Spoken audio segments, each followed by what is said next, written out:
किताब खाड़कू संघर्ष की साखी अणजाणे अणगौले सिदकी ਅਤੇ ਯੋਧੇ। ਲੇਖਕ ਭਾਈ ਦਲਜੀਤ ਸਿੰਘ। 23ਵੇਂ ਭਾਗ ਵਿੱਚ ਸੁਣੋ ਛੋਟੂ ਅਤੇ ਹੋਮਗਾਰਡ ਵਾਲੇ। ਵਾਹਿਗੁਰੂ ਜੀ ਕਾ ਖਾਲਸਾ ਵਾਹਿਗੁਰੂ ਜੀ ਕੀ ਫਤਿਹ।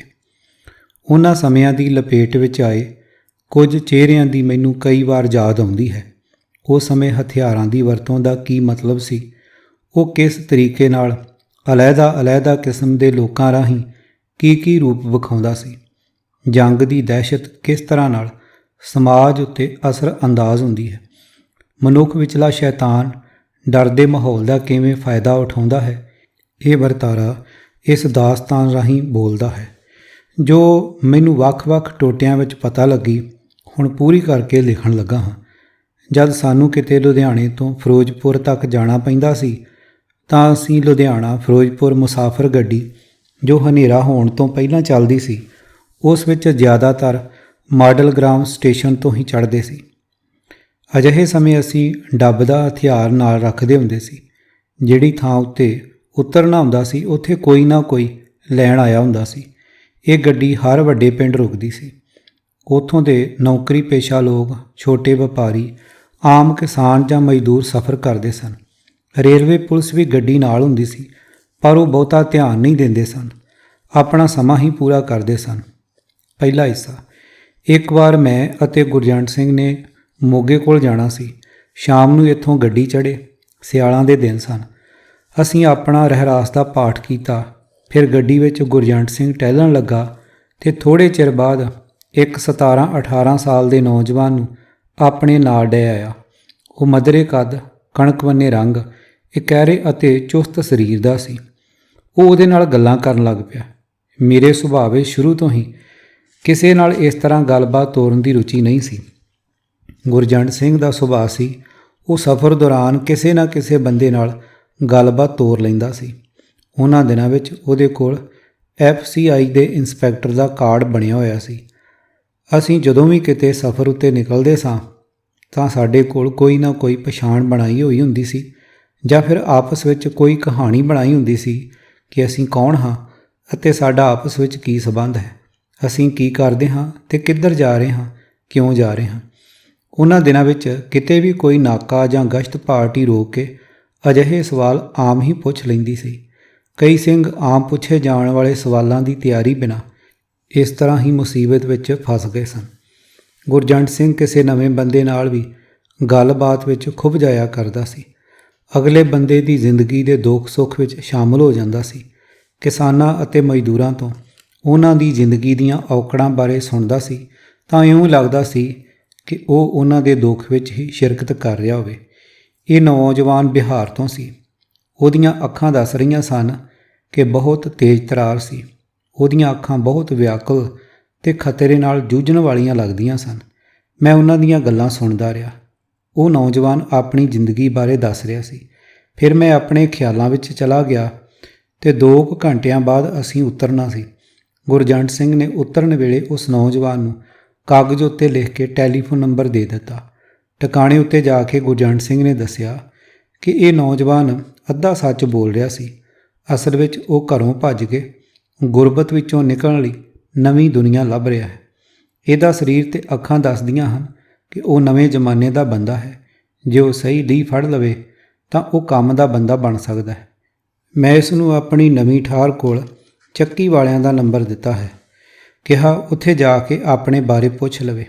ਆਪਾਂ ਨੂੰ ਠਾਰ ਉੱਤੇ ਵਪਾਰ ਦੀ ਰੁਚੀ ਵਾਲਾ ਕੋਈ ਬੰਦਾ ਚਾਹੀਦਾ ਹੈ। ਉਸ ਸਮੇਂ ਅਸੀਂ ਲੁਧਿਆਣੇ ਲਾਗੇ ਲੋਹਾਰੇ ਪਿੰਡ ਦੀ ਨਵੀਂ ਬਣੀ ਬਸਤੀ ਵਿੱਚ ਇੱਕ ਅੱਧ ਬਣਿਆ ਮਕਾਨ ਖਰੀਦਿਆ ਸੀ ਅਤੇ ਠਹਿਰਨ ਦਾ ਇੰਤਜ਼ਾਮ ਕੀਤਾ ਸੀ। ਟਰੱਕ ਤਾਂ ਆਪਣੇ ਕੋਲ ਹੈ ਹੀ ਸਨ। ਨੇੜੇ ਹੀ ਰੇਤਾ ਬਜਰੀ ਅਤੇ ਇੱਟਾਂ ਵੇਚਣ ਦਾ ਕੰਮ ਸ਼ੁਰੂ ਕਰ ਦਿੱਤਾ, ਜਿੱਥੇ ਲਗਾਤਾਰ ਇੱਕ ਬੰਦੇ ਦੇ ਰਹਿਣ ਦੀ ਜ਼ਰੂਰਤ ਸੀ। ਲੋਕਾਂ ਨੂੰ ਇਹੋ ਸੀ ਕਿ ਇਹ ਪਿੰਡੋਂ ਉੱਠ ਕੇ ਇੱਥੇ ਆਏ ਹਨ ਅਤੇ ਟਰੱਕਾਂ ਵਾਲੇ ਹਨ ਅਤੇ ਨਾਲ ਹੀ ਰੇਤੇ ਬਜਰੀ ਅਤੇ ਇੱਟਾਂ ਦਾ ਕੰਮ ਵੀ ਕਰਦੇ ਹਨ। ਇਹ ਠਾਰ ਉੱਤੇ ਮੇਰੇ ਤੋਂ ਬਿਨਾਂ ਲਿਬਰੇਸ਼ਨ ਦੇ ਤਕਰੀਬਨ ਸਾਰੇ ਹੀ ਪ੍ਰਮੁੱਖ ਸਿੰਘ ਆਉਂਦੇ ਜਾਂਦੇ ਰਹਿੰਦੇ ਸਨ। ਇੱਥੇ ਸਾਡੀਆਂ ਗੱਡੀਆਂ ਅਤੇ ਹੋਰ ਸਾਧਨ ਵੀ ਖੜ੍ਹੇ ਰਹਿੰਦੇ ਸਨ। ਇੱਥੇ ਅਸੀਂ ਘਰ ਦੇ ਥੱਲੇ ਆਪੇ ਮਿਸਤਰੀ ਪੁਣਾ ਕਰਕੇ ਇੱਕ ਭੋਰਾ ਵੀ ਬਣਾਇਆ ਹੋਇਆ ਸੀ ਜਿਸ ਵਿੱਚ ਅਸਲਾ ਅਤੇ ਪੈਸੇ ਰੱਖੇ ਹੋਏ ਸਨ। ਉਹਨਾਂ ਦਿਨਾਂ ਵਿੱਚ ਕਿਰਾਏ ਉੱਤੇ ਮਕਾਨ ਲੈਣ ਵਾਲਿਆਂ ਦੀ ਬਹੁਤ ਪੁੱਛਗਿੱਛ ਹੋਇਆ ਕਰਦੀ ਸੀ। ਇਸ ਕਰਕੇ ਅਸੀਂ ਇਹ ਮਕਾਨ ਖਰੀਦਿਆ ਅਤੇ ਇਹਦੀ ਮੁਰੰਮਤ ਕਰਵਾ ਲਈ।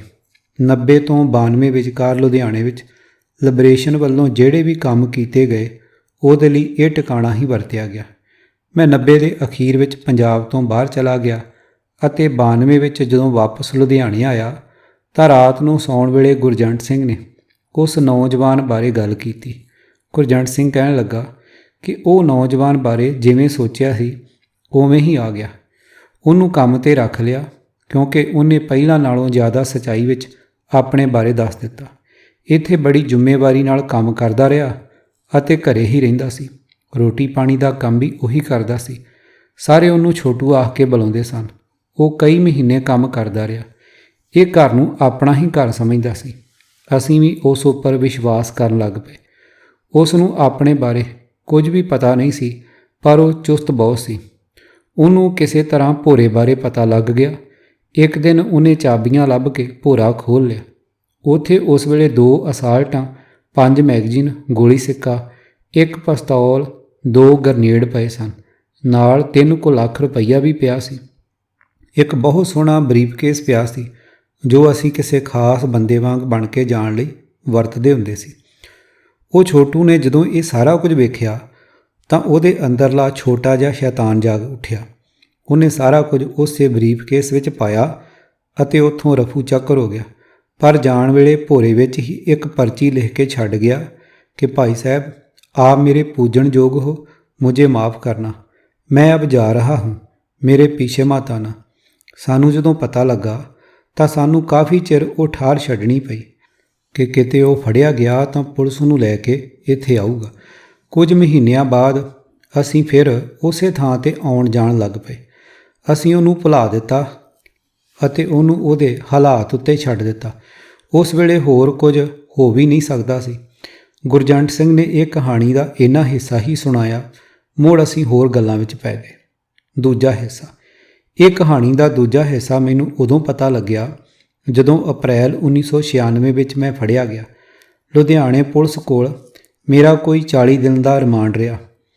ਕਿਤੇ ਵੀ ਕਿੰਨੀ ਵੀ ਸਖਤਾਈ ਹੋਵੇ, ਉਹੀ ਸਭ ਕੁਝ ਥੋੜ੍ਹੇ ਚਿਰ ਬਾਅਦ ਆਮ ਜਿਹਾ ਬਣ ਜਾਂਦਾ। ਮੇਰੀ ਤਫਤੀਸ਼ ਦੇ ਅਖੀਰਲੇ ਦਿਨਾਂ ਵਿੱਚ ਪੁਲਿਸ ਵਾਲੇ ਝਿਜਕਣੋਂ ਹਟ ਗਏ ਸਨ। ਇੰਨੇ ਚਿਰ ਵਿੱਚ ਬੰਦੇ ਨਾਲ ਮੁਲਾਜ਼ਮ ਅਤੇ ਅਫਸਰ ਵੀ ਖੁੱਲ੍ਹ ਜਾਂਦੇ ਹਨ।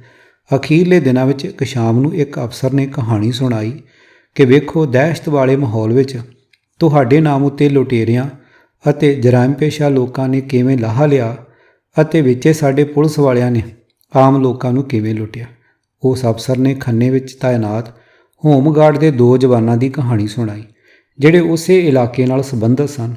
ਉਹਨਾਂ ਵਿੱਚੋਂ ਇੱਕ ਵਿਆਹਿਆ ਹੋਇਆ ਸੀ ਅਤੇ ਬੱਚੇ ਵੀ ਸਨ, ਪਰ ਦੂਜਾ ਹਾਲੇ ਕੁਆਰਾ ਹੀ ਸੀ। ਉਸ ਵੇਲੇ ਖੰਨੇ, ਸਮਰਾਲੇ, ਖਮਾਣੋਂ ਅਤੇ ਸਰਹਿੰਦ ਦੇ ਇਲਾਕੇ ਵਿੱਚ 8-10 ਮਹੀਨਿਆਂ ਦੇ ਵਕਫੇ ਵਿੱਚ ਲੁੱਟ ਅਤੇ ਡਾਕੇ ਦੀਆਂ ਕਈ ਵਾਰਦਾਤਾਂ ਹੋਈਆਂ। ਜ਼ਿਆਦਾਤਰ ਵਾਰਦਾਤਾਂ ਵਿੱਚ 2 ਹੀ ਬੰਦੇ ਹੁੰਦੇ ਸਨ। ਉਹਨਾਂ ਕੋਲ ਅਸਾਲਟਾਂ ਹੁੰਦੀਆਂ ਸਨ ਅਤੇ ਲਿਬਰੇਸ਼ਨ ਦੇ ਨਾਂ 'ਤੇ ਹੀ ਵਿਚਰਦੇ ਸਨ। ਇਹਨਾਂ ਨੇ ਜਥੇਬੰਦੀ ਦੇ ਨਾਂ ਵਾਲੇ ਪੱਤਰਾਂ ਰਾਹੀਂ ਉਸ ਇਲਾਕੇ ਦੇ ਸਿਰ ਕੱਢ ਜ਼ਿਮੀਂਦਾਰਾਂ ਤੋਂ ਵੀ ਪੈਸੇ ਬਟੋਰ ਲਏ। ਉਹ ਅਫਸਰ ਕਹਿਣ ਲੱਗਾ, ਸਾਨੂੰ ਸ਼ੱਕ ਉਦੋਂ ਸ਼ੁਰੂ ਹੋਇਆ ਜਦੋਂ ਪੈਸੇ ਦੇਣ ਵਾਲਿਆਂ ਬੰਦਿਆਂ ਨੇ ਸਾਨੂੰ ਉਹ ਚਿੱਠੀਆਂ ਵਿਖਾਈਆਂ ਜੋ ਉਹਨਾਂ ਤੋਂ ਪੈਸੇ ਲੈਣ ਲਈ ਪਾਈਆਂ ਸਨ। ਇਹ ਤਾਂ ਸਾਫ਼ ਸੀ ਕਿ ਉਹ ਕਾਗਜ਼ ਅਸਲੀ ਸਨ ਅਤੇ ਗੁਰਜੰਟ ਸਿੰਘ ਦੇ ਦਸਤਖਤ ਵੀ ਸਹੀ ਨਮੂਨੇ ਦੇ ਸਨ। ਪਰ ਇਸ ਤਰ੍ਹਾਂ ਇੰਨੇ ਥੋੜ੍ਹੇ ਪੈਸੇ ਇਕੱਠੇ ਕਰਨ ਬਾਰੇ ਸ਼ੰਕਾ ਹੋ ਗਈ ਕਿਉਂਕਿ ਪੁਲਿਸ ਵਾਲਿਆਂ ਕੋਲ ਸਾਰੇ ਖਾੜਕੂਆਂ ਦੇ ਵਿਹਾਰ ਬਾਰੇ ਬਹੁਤ ਜਾਣਕਾਰੀ ਸੀ। ਵੱਖ-ਵੱਖ ਸੂਚਨਾਵਾਂ ਨਾਲ ਗੱਲ ਪੱਕੀ ਹੋ ਗਈ ਕਿ 2 ਹੀ ਬੰਦੇ ਹਨ ਅਤੇ ਸਭ ਥਾਂ ਉਹਨਾਂ ਦੀ ਵੇਸ਼-ਭੂਸ਼ਾ ਦਾ ਜ਼ਿਕਰ ਵੀ ਰਲ ਗਿਆ। ਸ਼ਿਕਾਇਤਾਂ ਕਰਨ ਵਾਲਿਆਂ ਨੇ ਇਹ ਵੀ ਸ਼ੱਕ ਜ਼ਾਹਰ ਕੀਤਾ ਕਿ ਉਹ ਬੰਦੇ ਹਰਕਤਾਂ ਤੋਂ ਖਾੜਕੂ ਨਹੀਂ ਲੱਗਦੇ ਸਨ। ਫਿਰੌਤੀਆਂ ਵਾਲੇ ਦੌਰ ਤੋਂ ਬਾਅਦ ਉਹਨਾਂ ਦਾ ਅਗਲਾ ਦੌਰ ਸ਼ੁਰੂ ਹੋ ਗਿਆ। ਉਹਨਾਂ ਬੰਦਿਆਂ ਨੇ ਕਈ ਥਾਂ ਮੂੰਹ ਬੰਨ੍ਹ ਕੇ ਡਾਕੇ ਮਾਰੇ, ਨਗਦੀ ਦੇ ਨਾਲ ਗਹਿਣੇ ਵੀ ਲੁੱਟਣ ਲੱਗ ਪਏ।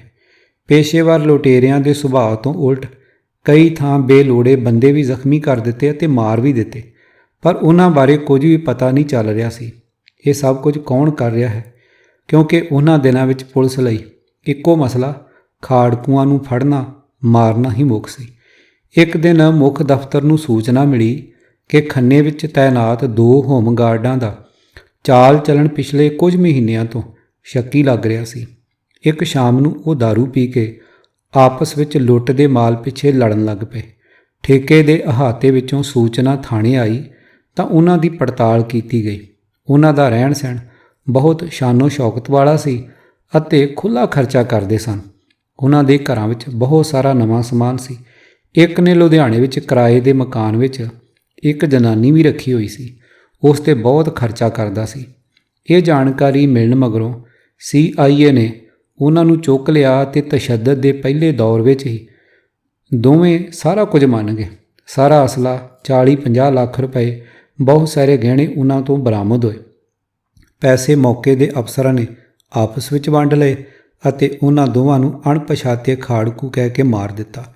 ਉਹਨਾਂ ਨੇ ਬਹੁਤ ਤਰਲੇ ਕੀਤੇ ਪਰ ਉਹਨਾਂ ਦੀ ਕਿਸਮਤ ਇਸੇ ਗੱਲੋਂ ਖਰਾਬ ਨਿਕਲੀ ਕਿ ਉਹਨਾਂ ਕੋਲੋਂ ਪੈਸਾ ਬਹੁਤ ਜ਼ਿਆਦਾ ਬਰਾਮਦ ਹੋ ਗਿਆ ਸੀ। ਇਹ ਪੈਸਾ ਅਤੇ ਗਹਿਣੇ ਅਫਸਰਾਂ ਦੇ ਕੰਮ ਤਾਂ ਹੀ ਆ ਸਕਦਾ ਸੀ ਜੇ ਮੂਲ ਮੁੱਦਾ ਖਤਮ ਹੁੰਦਾ। ਸਾਰੀ ਗੱਲ ਸੁਣਾ ਕੇ ਉਹ ਅਫਸਰ ਕਹਿਣ ਲੱਗਾ ਕਿ ਵੇਖੋ, ਜਿਹੜਾ ਪੈਸਾ ਉਹਨਾਂ ਨੇ ਲੁੱਟਿਆ ਸੀ ਉਹਦੇ ਪਿੱਛੇ ਹੀ ਲੜੇ ਅਤੇ ਉਹਦੇ ਕਰਕੇ ਹੀ ਪੁਲਿਸ ਨੇ ਉਹ ਮਾਰ ਦਿੱਤੇ। ਤੀਜਾ ਹਿੱਸਾ। ਇਹ ਛੋਟੂ ਦੀ ਕਹਾਣੀ ਇੱਕ ਗੱਡੀ ਵਿੱਚੋਂ ਸ਼ੁਰੂ ਹੋਈ ਸੀ ਤੇ ਮੁੜ ਗੱਡੀ ਵਿੱਚੋਂ ਹੀ ਗੇੜਾ ਖਾ ਗਈ। ਉਹਨਾਂ ਹੋਮਗਾਰਡਾਂ ਨੇ ਹੀ ਪੁਲਿਸ ਨੂੰ ਦੱਸਿਆ ਕਿ ਅਸਲ ਵਿੱਚ ਇਹ ਹਥਿਆਰ ਉਹਨਾਂ ਨੇ 10 ਕੁ ਮਹੀਨੇ ਪਹਿਲਾਂ ਲੁਧਿਆਣੇ ਤੋਂ ਆ ਰਹੀ ਹਾਵੜਾ ਮੇਲ ਵਿੱਚੋਂ ਲੁੱਟੇ ਸਨ। ਉਹ ਦੋਵੇਂ ਉਸ ਵਕਤ ਗੱਡੀ ਦੀ ਰਾਖੀ ਉੱਤੇ ਲੱਗੇ ਹੋਏ ਸਨ। ਉਹਨਾਂ ਨੇ ਗੱਡੀ ਵਿੱਚ ਇੱਕ ਛੋਟੀ ਉਮਰ ਦੇ ਬਿਹਾਰੀ ਮੁੰਡੇ ਕੋਲ ਬਹੁਤ ਸੋਹਣਾ ਬਰੀਫ ਕੇਸ ਵੇਖਿਆ ਜੋ ਉਹਦੀ ਸ਼ਕਲ ਅਤੇ ਕੱਪੜਿਆਂ ਨਾਲ ਮੇਲ ਨਹੀਂ ਖਾਂਦਾ ਸੀ। ਜਦੋਂ ਉਹਨਾਂ ਨੇ ਉਹਨੂੰ ਪੁੱਛਿਆ ਤਾਂ ਉਹਦੇ ਕੋਲੋਂ ਕੋਈ ਜਚਵਾਂ ਜਵਾਬ ਨਾ ਦੇ ਹੋਇਆ। ਜਦੋਂ ਉਹਨਾਂ ਨੇ ਹੱਥ ਲਾ ਕੇ ਵੇਖਿਆ ਤਾਂ ਇਹ ਕਾਫੀ ਭਾਰਾ ਸੀ। ਉਹਨਾਂ ਦੀ ਸ਼ੱਕ ਹੋਰ ਵੱਧ ਗਈ। ਉਹ ਉਸ ਮੁੰਡੇ ਨੂੰ ਗੱਡੀ ਦੇ ਗਾਰਦ ਵਾਲੇ ਡੱਬੇ ਵਿੱਚ ਲੈ ਗਏ ਅਤੇ ਉੱਥੇ ਉਹਦੇ ਤੋਂ ਬਰੀਫ ਕੇਸ ਖੁਲਵਾਇਆ ਤਾਂ ਉਹਦੇ ਵਿੱਚ ਅਸਾਲਟਾਂ ਅਤੇ ਹੋਰ ਅਸਲੇ ਦੇ ਨਾਲ ਪੈਸੇ ਅਤੇ ਜਥੇਬੰਦੀ ਦੇ ਲੈਟਰ ਪੈਡ ਵੇਖ ਕੇ ਉਹਨਾਂ ਦੇ ਹੋਸ਼ ਉੱਡ ਗਏ। ਉਹ ਮੁੰਡਾ ਵੀ ਡਰ ਗਿਆ। ਉਹਨੇ ਸੱਚ-ਸੱਚ ਦੱਸ ਦਿੱਤਾ ਕਿ ਇਹ ਸਮਾਨ ਆਪਣੇ ਮਾਲਕਾਂ ਦਾ ਚੋਰੀ ਕੀਤਾ ਹੈ। ਮੈਨੂੰ ਹੋਰ ਕੁਝ ਨਹੀਂ ਪਤਾ, ਤੁਸੀਂ ਇਹ ਰੱਖ ਲਓ ਤੇ ਮੈਨੂੰ ਛੱਡ ਦੇਵੋ। ਉਹ ਗੱਡੀ ਦੇ ਡੱਬੇ ਵਿੱਚ ਇੱਕ ਛੋਟੇ ਜਿਹੇ ਬੇਈਮਾਨ ਦੇ ਪੈਸੇ ਸਮੇਤ ਫੜੇ ਜਾਣ ਨਾਲ ਸੱਤਾਂ ਦੀ ਛਾਂ ਹੇਠ ਰਹਿਣ ਵਾਲੇ 2 ਆਮ ਬੰਦਿਆਂ ਅੰਦਰ ਹਥਿਆਰ ਵੇਖ ਕੇ ਹੋਰ ਵੱਡੀ ਬੇਈਮਾਨੀ ਪੈਦਾ ਹੋ ਗਈ ਅਤੇ ਸ਼ੈਤਾਨ ਵੀ ਜਾਗ ਪਿਆ। ਉਹਨਾਂ ਤੁਰੰਤ ਸਲਾਹ ਬਣਾਈ ਕਿ ਕਿਸੇ ਨੂੰ ਕੁਝ ਦੱਸਣ ਦੀ ਲੋੜ ਹੀ ਨਹੀਂ ਹੈ, ਇਹਦਾ ਕੰਮ ਨਿਬੇੜ ਕੇ ਸਾਰਾ ਕੁਝ ਸਾਡਾ ਹੋ ਜਾਏਗਾ। ਉਹਨਾਂ ਨੇ ਚੱਲਦੀ ਗੱਡੀ ਵਿੱਚ ਉਸ ਮੁੰਡੇ ਨੂੰ ਉਸੇ ਪਿਸਤੌਲ ਨਾਲ ਗੋਲੀ ਮਾਰ ਦਿੱਤੀ ਜਿਹੜਾ ਉਹ ਲੁੱਟ ਕੇ ਲਿਆਇਆ ਸੀ। ਉਹਦੀ ਲਾਸ਼ ਗੱਡੀ ਵਿੱਚੋਂ ਬਾਹਰ ਸੁੱਟ ਦਿੱਤੀ। ਉਹਨਾਂ ਵੇਲਿਆਂ ਵਿੱਚ ਅਜਿਹੀਆਂ ਲਾਸ਼ਾਂ ਦੀ ਕੌਣ ਪਰਵਾਹ ਕਰਦਾ ਸੀ। ਅਜਿਹੀ ਮੌਤ ਹਿੰਦੂਆਂ ਦੇ ਕਤਲਾਂ ਵਜੋਂ ਖਾੜਕੂਆਂ ਜਿੰਮੇ ਹੀ ਪੈਂਦੀ ਸੀ। ਉਹਨਾਂ ਹੋਮਗਾਰਡਾਂ ਨੇ ਜੋ ਪੁਲਿਸ ਅਫਸਰਾਂ ਨੂੰ ਦੱਸਿਆ ਤੇ ਜੋ ਅਫਸਰ ਨੇ ਮੈਨੂੰ ਦੱਸਿਆ, ਇਹ ਮਨੁੱਖੀ ਸੁਭਾਅ ਦੇ ਨੁਕਤੇ ਤੋਂ ਸੱਚਾਈ ਦੇ ਕਾਫੀ ਨੇੜੇ। ਆਮ ਬੰਦੇ ਵੀ ਇੰਜ ਕਰਦੇ ਸਨ। ਉਹਨਾਂ ਦੋਵਾਂ ਨੇ ਅਸਲਾ ਸਾਂਭ ਲਿਆ ਤੇ ਪੈਸੇ ਵੰਡ ਲਏ। ਉਹਨਾਂ ਅੰਦਰ ਐਸ਼ ਦੀ ਲਾਲਸਾ ਜਾਗ ਉੱਠੀ। 3 ਲੱਖ ਦੇ ਕਰੀਬ ਪੈਸੇ ਉਸ ਵੇਲੇ ਵੀ ਉਹਨਾਂ ਨੇ ਮਹੀਨੇ ਭਰ ਵਿੱਚ ਹੀ ਖਤਮ ਕਰ ਦਿੱਤੇ। ਉਹਨਾਂ ਨੇ ਹਥਿਆਰਾਂ ਤੋਂ ਪਹਿਲਾਂ ਲੈਟਰ ਪੈਡ ਨੂੰ ਵਰਤਣ ਦੀ ਕੋਸ਼ਿਸ਼ ਕੀਤੀ। ਪਹਿਲੀਆਂ 1-2 ਥਾਵਾਂ ਉੱਤੇ ਜਦੋਂ ਉਹਨਾਂ ਨੇ ਚਿੱਠੀਆਂ ਸੁੱਟੀਆਂ ਤਾਂ ਉਹਨਾਂ ਨੂੰ ਪੈਸੇ ਦੇਣ ਵਾਲੇ ਬਹੁਤ ਸਤਿਕਾਰ ਨਾਲ ਮਿਲੇ। ਅਜਿਹੇ ਮੌਕੇ ਬੰਦਾ ਫੈਸਲਾ ਆਪ ਨਹੀਂ ਕਰਦਾ, ਉਹਦੇ ਅੰਦਰ ਬਹੁਤ ਕੁਝ ਦੱਬਿਆ ਪਿਆ ਹੁੰਦਾ ਹੈ, ਉਹੀ ਤੈਅ ਕਰਦਾ ਹੈ। ਲੋਕਾਂ ਵੱਲੋਂ ਮਿਲਣ ਵਾਲੇ ਸਤਿਕਾਰ ਨੇ ਉਹਨਾਂ ਅੰਦਰ ਲੁੱਟ ਦਾ ਖਿਆਲ ਜਗਾਇਆ ਅਤੇ ਉਹਨਾਂ ਦੇ ਹੌਸਲੇ ਵੱਧ ਗਏ। ਹੋ ਤਾਂ ਇਹ ਸਕਦਾ ਸੀ ਕਿ ਉਹਨਾਂ ਨੂੰ ਸ਼ਰਮ ਆ ਜਾਂਦੀ ਕਿ ਲੋਕ ਉਹਨਾਂ ਨੂੰ ਕੀ ਸਮਝ ਕੇ ਪੈਸਾ ਦੇ ਰਹੇ ਹਨ, ਪਰ ਉਹ ਆਪ ਕੀ ਕਰ ਰਹੇ ਹਨ। ਪਰ ਅਜਿਹਾ ਨਾ ਹੋ ਕੇ ਇਸ ਤੋਂ ਉਲਟਾ ਹੋਇਆ। ਉਹਨਾਂ ਨੇ ਹੋਰ ਪੈਸਾ ਇਕੱਠਾ ਕਰਨਾ ਸ਼ੁਰੂ ਕਰ ਦਿੱਤਾ। ਉਹਨਾਂ ਖਰਚੇ ਹੋਰ ਵਧਾ ਲਏ, ਹੋਰ ਲੁੱਟਾਂ ਕਰਨ ਲੱਗ ਪਏ। ਇਯਾਸ਼ੀ ਦੇ ਰਾਹ ਖੁੱਲ੍ਹ ਗਏ।